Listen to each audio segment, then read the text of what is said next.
সূরা আন-নূর। রহমান রহিম আল্লাহ তাআলার নামে।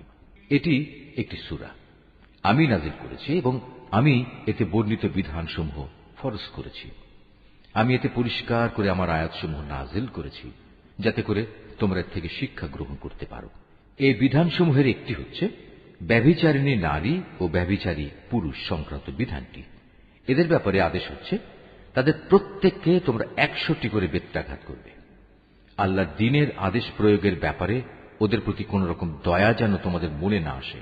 যদি তোমরা আল্লাহ তাআলা ও পরকালের উপর ঈমান এনে থাকো, তাহলে মোমেনদের একটি দল যেন তাদের এই শাস্তি প্রত্যক্ষ করার জন্য সেখানে মজুদ থাকে। আল্লাহর হুকুম হচ্ছে ব্যভিচারী পুরুষ কেবলমাত্র ব্যভিচারিণী মহিলাকেই বিয়ে করবে, কিংবা বিয়ে করবে কোন মুশরিক নারীকে। ব্যভিচারিণী মহিলা কেবলমাত্র ব্যভিচারী পুরুষকেই বিয়ে করবে, কিংবা বিয়ে করবে কোন মুশরিক পুরুষকে। সাধারণ মোমেনদের জন্য এই বিয়েকে হারাম করা হয়েছে।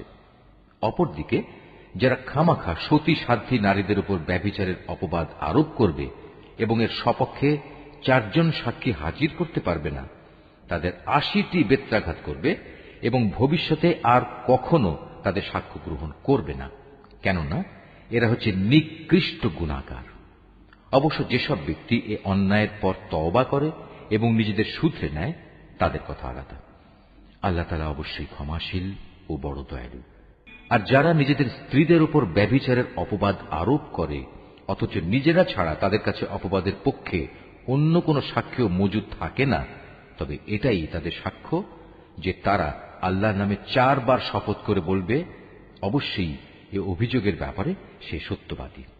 এরপর 5ম বার শপথ করার সময় বলবে মিথ্যাবাদীর উপর যেন আল্লাহ তাআলার গজব নাজিল হয়। কোন স্ত্রীর উপর থেকেও এভাবে আনিত অভিযোগের শাস্তি রহিত করা হবে যদি সেও 4 বার আল্লাহর নামে কসম করে বলে এ পুরুষ ব্যক্তিটি হচ্ছে আসলেই মিথ্যাবাদী। অতঃপর সেও 5ম বার শপথ করার সময় বলবে সে অভিযোগকারী ব্যক্তিটি সত্যবাদী হলে তার অভিযুক্তের ওপরও আল্লাহর অভিশাপ নেমে আসুক। হে মোমেনরা, যদি তোমাদের উপর আল্লাহ তাআলার অনুগ্রহ ও তাঁর দয়া না থাকত, তাহলে তোমরা এসব নীতিমালা থেকে মাহরুম থেকে যেতে। অবশ্যই আল্লাহ তাআলা হচ্ছেন মহান তওবা গ্রহণকারী এবং প্রবল প্রজ্ঞাময়। যারা এই নবী পরিবার সম্পর্কে মিথ্যা অপবাদ নিয়ে এসেছে, তারা তো ছিল তোমাদের একটি ক্ষুদ্র দল। এই বিষয়টি তোমরা তোমাদের জন্য খারাপ ভেবো না, বরং তা হবে তোমাদের জন্য একান্ত কল্যাণকর। এদের মধ্যে প্রতিটি ব্যক্তি যে যতটুকু গুনাহ করেছে সে ততটুকুই তার ফল পাবে, আর তাদের মধ্যে যে সবচেয়ে বেশি এ কাজে অংশগ্রহণ করেছে তার জন্য আযাবও বেশি রয়েছে। যদি এই মিথ্যা ঘটনাটি শোনার পর মোমেন পুরুষ ও মোমেন নারীরা নিজেদের ব্যাপারে একটা ভালো ধারণা পোষণ করত, কত ভালো হতো যদি তারা একথা বলতো এটা হচ্ছে এক নির্জল অপবাদ মাত্র। যারা অপবাদ রটালো তারাই বা কেন এ ব্যাপারে 4 জন সাক্ষী হাজির করল না? যেহেতু তারা প্রয়োজনীয় 4 জন সাক্ষী হাজির করতে পারেনি, তাই আল্লাহ তাআলার আইনের কাছে তারাই হচ্ছে মিথ্যাবাদী। হে মোমেনরা, যদি দুনিয়া ও আখিরাতে তোমাদের উপর আল্লাহ তাআলার দয়া ও অনুগ্রহ না থাকত, তাহলে একজন নবী পত্নীর যে বিষয়টি তোমরা চর্চা করছিলে তার জন্য একটি বড় ধরনের আযাব এসে তোমাদের স্পর্শ করত। তোমরা এই মিথ্যাকে নিজেদের মুখে মুখে প্রচার করছিলে, নিজেদের মুখ দিয়ে এমন সব কথা বলে যাচ্ছিলে যে ব্যাপারে তোমাদের কোনো কিছু জানা ছিল না। তোমরা একে একটি তুচ্ছ বিষয় মনে করছিলে, কিন্তু তা ছিল আল্লাহ তাআলার কাছে একটি গুরুতর বিষয়। তোমরা যখন ব্যাপারটা শুনলে তখন সাথে সাথে কেন বললে না, আমাদের এটা মোটেই সাজে না যে আমরা এই ব্যাপারে কোনো কথা বলবো। আল্লাহ তাআলা অনেক পবিত্র, অনেক মহান। সত্যি এ ছিল এক গুরুতর অপবাদ।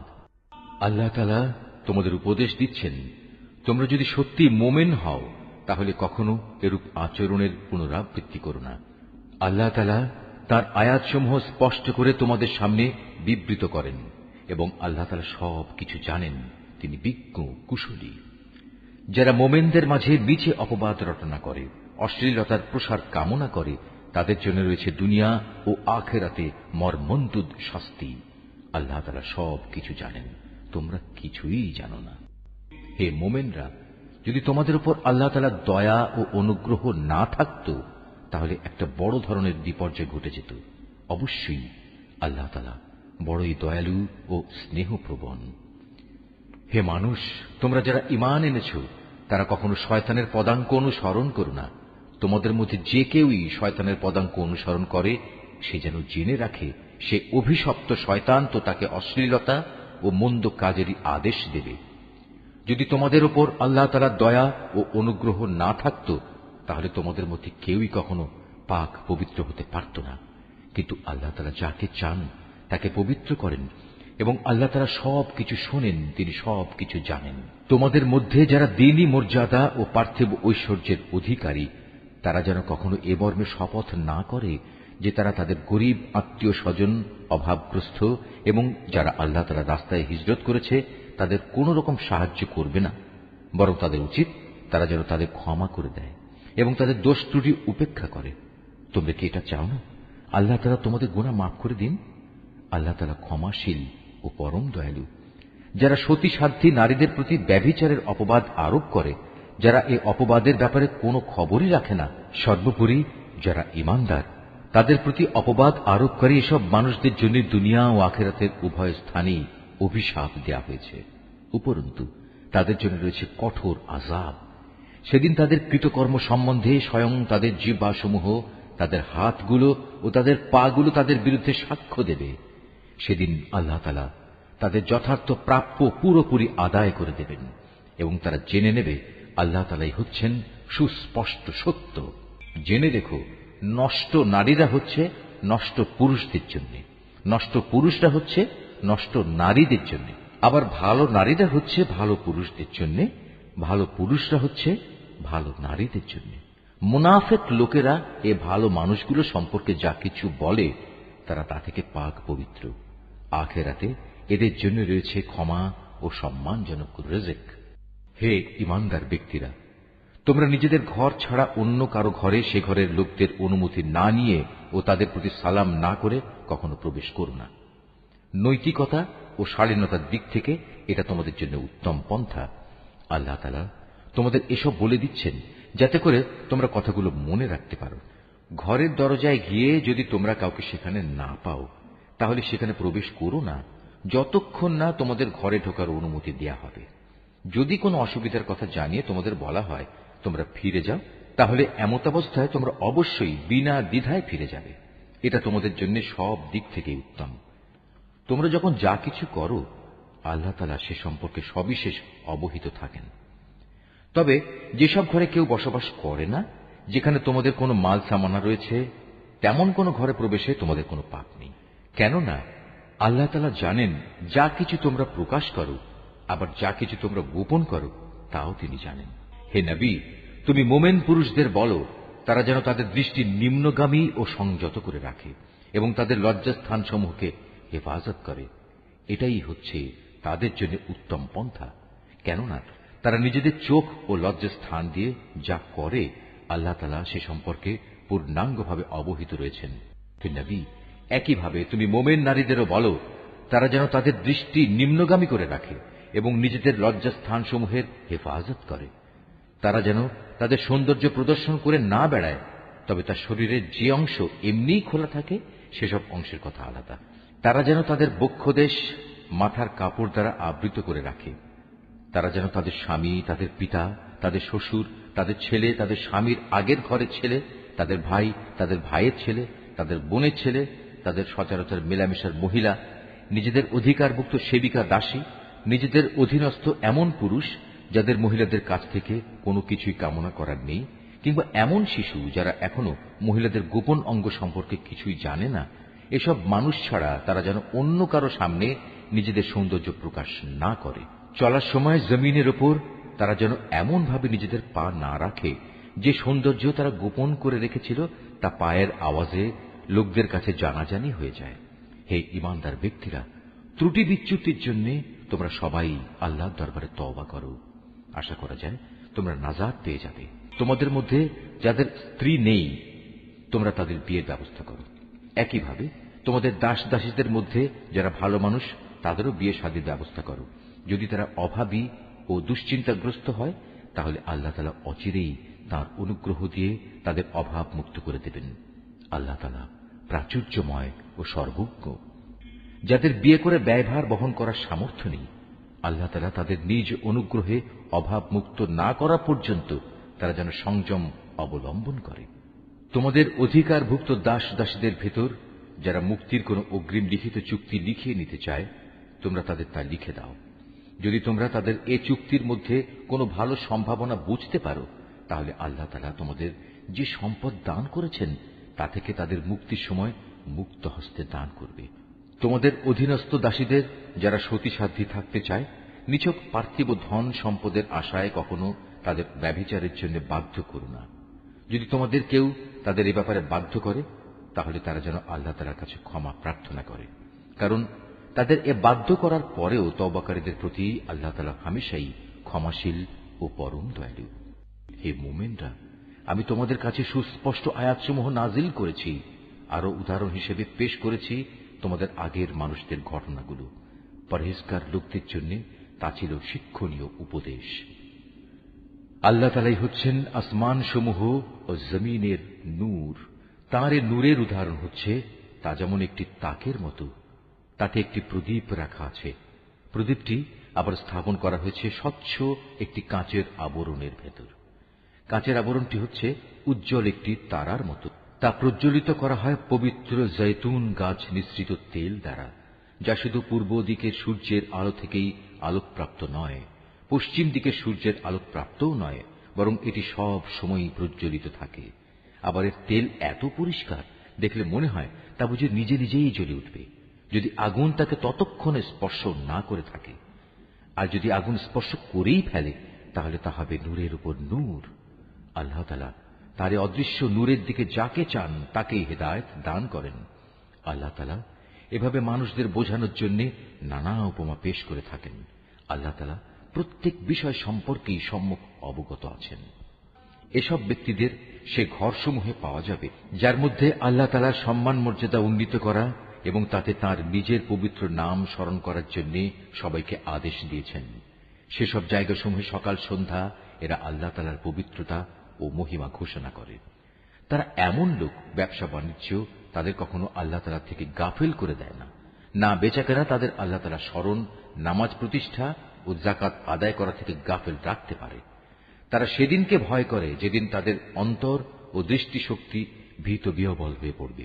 যারা নেক কাজ করে আল্লাহ তাআলা তাদের যথার্থ উত্তম পুরস্কার দেবেন। তিনি তার অনুগ্রহে তাদের যা পাওনা তার চাইতে বেশি দান করবেন। মূলত আল্লাহ তাআলা যাকে চান তাকে অপরিমিত রিজিক দান করেন। অপরদিকে যারা আল্লাহ তাআলাকে অস্বীকার করে, তাদের দৈনন্দিন কার্যকলাপ হচ্ছে একটি প্রতারণার মতো, যেমন মরুভূমিতে মরীচিকা। পিপাসার্ত মানুষ দূরে থেকে তাকে পানি বলে মনে করল, পরে যখন সে তার কাছে এলো তখন সেখানে পানির মতো কিছুই সে পেল না। এভাবে প্রতারণা ও মরীচিকার জীবন শেষ হয়ে গেলে সে শুধু আল্লাহ তাআলাকেই তার পাশে পাবে। অতঃপর তিনি তার পাওনা পূর্ণ মাত্রায় আদায় করে দেবেন। নিঃসন্দেহে আল্লাহ তাআলা তড়িৎ হিসাব গ্রহণে সক্ষম। কিংবা তাদের কর্মকাণ্ডের উদাহরণ হচ্ছে একটি অতল সমুদ্রের অভ্যন্তরস্থ গভীর অন্ধকারের মতো। অতঃপর তাকে একটি বিশাল আকারের ঢেউ এসে ঢেকে আরো অন্ধকার করে দিল। তার উপর আরো একটি ঢেউ এলো, তার উপর ছেয়ে গেল কিছু ঘন কালো মেঘ।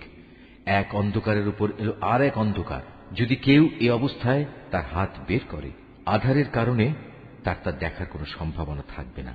বস্তুত আল্লাহ তাআলা যার জন্য কোনো আলো বানাননি, তার জন্য তো কোথাও থেকে আলোর সম্ভাবনা থাকবে না। হে মানুষ, তুমি কি চিন্তা ভাবনা করে দেখোনি, যত সৃষ্টি আসমান সমূহ পৃথিবীতে আছে তারা সবাই আল্লাহর পবিত্রতা ও মহিমা ঘোষণা করে। আর পাখিকুল যারা পাখা বিস্তার করে আকাশে উড়ে চলেছে, তারাও এ কাজ করে চলেছে। এরা সবাই নিজ নিজ নামাজ ও নিজ নিজ তসবিহ পাঠ পদ্ধতি জেনে নিয়েছে। এরা যে যা করছে আল্লাহ তাআলা তার সম্যক অবগত রয়েছেন। মূলত আসমান সমূহ ও জমিনের যাবতীয় সার্বভৌমত্ব একমাত্র আল্লাহরই জন্য। সব কিছুকে তার কাছেই ফিরে যেতে হবে। তুমি কি এও দেখো না, আল্লাহ তাআলাই এ মেঘমালা সঞ্চালিত করেন, অতঃপর তিনি তাকে তার টুকরোগুলোর সাথে জুড়ে দেন। তারপর তাকে স্তরে স্তরে সাজিয়ে রাখেন, পুঞ্জীভূত করেন। অতঃপর একসময় তুমি মেঘের ভেতর থেকে বৃষ্টির ফোঁটাসমূহ বেরিয়ে আসতে দেখবে। আরও দেখবে আসমানের শিলাস্তর থেকে তিনি শিলা বর্ষণ করেন এবং যার উপর চান তার উপরই তা বর্ষণ করেন। আবার যাকে চান তাকে তিনি তার আঘাত থেকে অব্যাহতিও দেন। মেঘের বিদ্যুৎ ঝলক চোখে ধাঁধা লাগিয়ে দেয়, মনে হয় তা বুঝি দৃষ্টিশক্তিকে এক্ষুনি নিষ্প্রভ করে দিয়ে যাবে। আল্লাহ তাআলাই রাত ও দিনের পরিবর্তন ঘটান। অবশ্যই অন্তর্দৃষ্টি সম্পন্ন মানুষদের জন্য এর মাঝে আল্লাহ তাআলার কুদরতের অনেক শিক্ষা রয়েছে। আল্লাহ তাআলা বিচরণশীল প্রতিটি জীবকেই পানি থেকে পয়দা করেছেন। অতঃপর তাদের মধ্যে কিছু চলে তার বুকের উপর ভর দিয়ে, কিছু চলে 2 পায়ের উপর, আবার কিছু চলে 4 পায়ের উপর ভর করে। আল্লাহ তাআলা যখন যা চান তখন তাই পয়দা করেন। অবশ্যই তিনি সব কিছুর উপর ক্ষমতাবান। আমি অবশ্যই হিদায়াতের জন্য সুস্পষ্ট আয়াতসমূহ নাজিল করেছি, আর এর মাধ্যমে আল্লাহ তাআলা যাকে চান তাকে সহজ সরল পথে পরিচালিত করেন। যারা মুনাফিক তারা বলে, আমরা আল্লাহ তাআলা ও রাসূলের উপর ঈমান এনেছি এবং আমরা তার আনুগত্য করি। একটু পরেই তাদের একটি দল আল্লাহ তাআলা ও তার রাসূলের আদেশ থেকে মুখ ফিরিয়ে নেয়। বস্তুত ওরা আসলেই মুমিন নয়। যখন সত্যি সত্যি ওদের আল্লাহ তাআলা ও তার রাসূলের দিকে আহ্বান করা হয়, যাতে করে আল্লাহর রাসূলের পক্ষ থেকে তাদের পারস্পরিক বিরোধের মীমাংসা করা যায়, তখন তাদের একটি দল পাশ কেটে সরে পড়ে। যদি এ বিচার ফয়সালা তাদের সপক্ষে যায়, তাহলে তারা একান্ত বিনীতভাবে তার কাছে ছুটে আসে। এদের অন্তরে কি কুফরের কোনো ব্যাধি আছে, না এরা রাসূলের নবুয়তের ব্যাপারে সন্দেহ পোষণ করে, অথবা এরা কি ভয় করে আল্লাহ তাআলা ও তার রাসূল ওদের প্রতি কোন রকম অবিচার করবেন? আসলে তা নয়, বরং তারা নিজেরাই হচ্ছে জালেম। অপরদিকে ঈমানদার লোকদের যখন তাদের পারস্পরিক বিচার ফয়সালার জন্য আল্লাহ তাআলা ও তার রাসূলের দিকে আহ্বান জানানো হয়, তখন খুশি মনেই তারা বলে, হ্যাঁ, আমরা আল্লাহ তাআলা ও তার রাসূলের আদেশ শুনলাম এবং তা যথাযথ মেনেও নিলাম। বস্তুত এরাই হচ্ছে সফলকাম ব্যক্তি। যারা আল্লাহ তাআলা ও তার রাসূলের আনুগত্য করে, আল্লাহ তাআলাকে ভয় করে এবং তার নাফরমানি করা থেকে বেঁচে থাকে, তারাই হচ্ছে সফলকাম। হে নবী, এ মুনাফিক লোকেরা আল্লাহ তাআলার নামে শক্ত কসম খেয়ে বলে, আমরা তোমার এতই অনুগত যে তুমি যদি আদেশ করো তাহলে আমরা ঘর বাড়ি ছেড়ে অবশ্যই তোমার সাথে বেরিয়ে যাব। হে নবী, তুমি বলো, তোমরা বেশি শপথ করো না, তোমাদের আনুগত্য আমার তো জানাই আছে। তোমরা যা কিছু করো আল্লাহ তাআলা তা ভালো করেই জানেন। হে নবী, তুমি এদের আরো বলো, তোমরা আল্লাহ তাআলার আনুগত্য করো আল্লাহর রাসূলের। হ্যাঁ, তোমরা যদি মুখ ফিরিয়ে নাও তাহলে জেনে রেখো, আল্লাহ তাআলা দ্বীন পৌঁছানো যে দায়িত্ব তার উপর দেয়া হয়েছে তার জন্য সে দায়ী। অপরদিকে আনুগত্যের যে দায়িত্ব তোমাদের উপর দেয়া হয়েছে তার জন্য তোমরা দায়ী। যদি তোমরা তার কথা মতো চলো তাহলে তোমরা সঠিক পথ পাবে। রাসূলের কাজ হচ্ছে আল্লাহ তাআলার কথাগুলো ঠিক ঠিক মতো পৌঁছে দেয়া। তোমাদের মধ্যে যারা আল্লাহ তাআলার উপর ঈমান আনে এবং সে অনুযায়ী নেক কাজ করে, তাদের সাথে আল্লাহ তাআলা ওয়াদা করেছেন তিনি জমিনে তাদের অবশ্যই খেলাফত দান করবেন, যেমনি ভাবে তিনি তাদের আগের লোকদের খেলাফত দান করেছিলেন। সর্বোপরি যে জীবন বিধান তিনি তাদের জন্য পছন্দ করেছেন তাও তাদের জন্য সমাজে ও রাষ্ট্রে সুদৃঢ় করে দেবেন। তাদের ভয়ের অবস্থাকে নিরাপত্তা ও শান্তিতে বদলে দেবেন।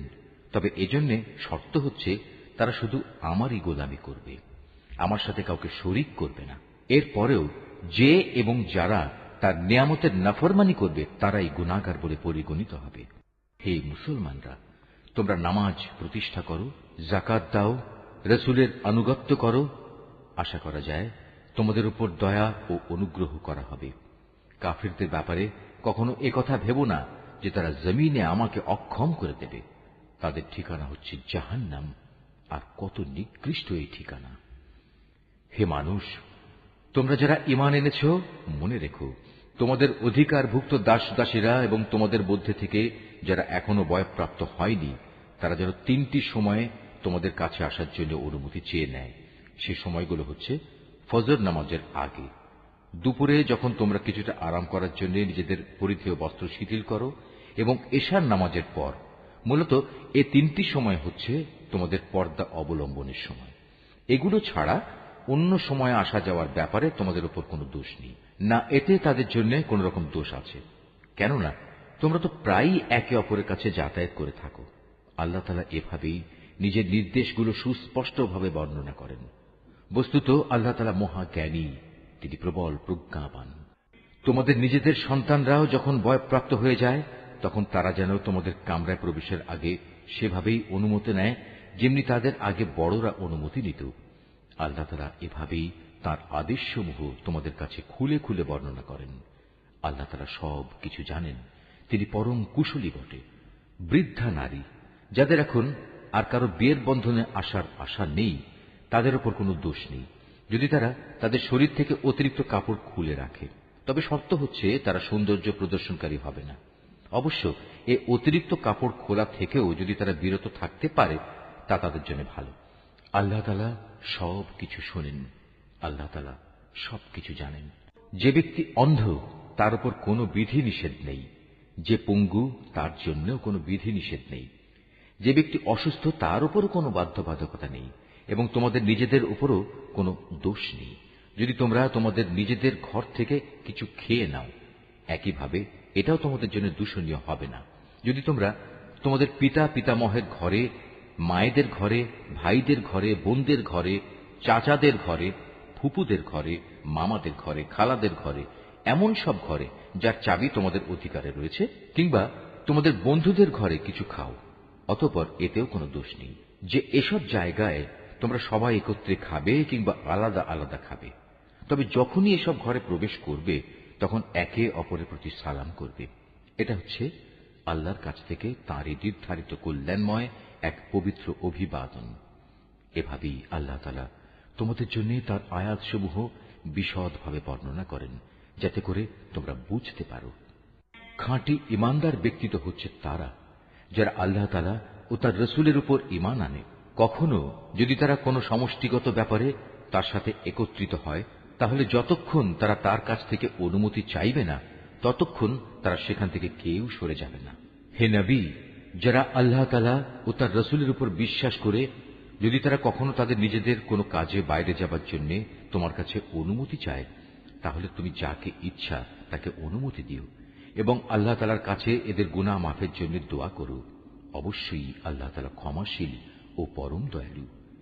হে মুসলমানরা, যখন নবী তোমাদের ডাকে তখন তার ডাককে পারস্পরিক ডাকের মতো মনে করো না। আল্লাহ তাআলা সেসব লোকদের ভালো করেই জানেন যারা নিজেদের আড়াল করে নবীর সামনে থেকে নানা অজুহাতে সরে যায়। সুতরাং যারা তার আদেশের বিরুদ্ধাচরণ করে তাদের এ ব্যাপারে ভয় করা উচিত। তাদের উপর এ বিরুদ্ধাচরণের জন্য এ দুনিয়ায় কোনো বিপর্যয় এসে পড়বে কিংবা পরকালে কোনো কঠিন আযাব এসে তাদের গ্রাস করে নেবে। হে মানুষ, তোমরা জেনে রেখো আসমান সমূহ ও জমিনে যা কিছু আছে তা সবই আল্লাহ তাআলার জন্য নিবেদিত। তোমরা যে অবস্থার উপর আছো আল্লাহ তাআলা তা ভালো করেই জানেন। যেদিন মানুষ সবাই তাঁর দিকেই প্রত্যাবর্তিত হবে সেদিন তিনি তাদের সব কিছুই জানিয়ে দেবেন যা কিছু তারা দুনিয়ায় করত। আল্লাহ তাআলা সব বিষয়ই ওয়াকিবহাল।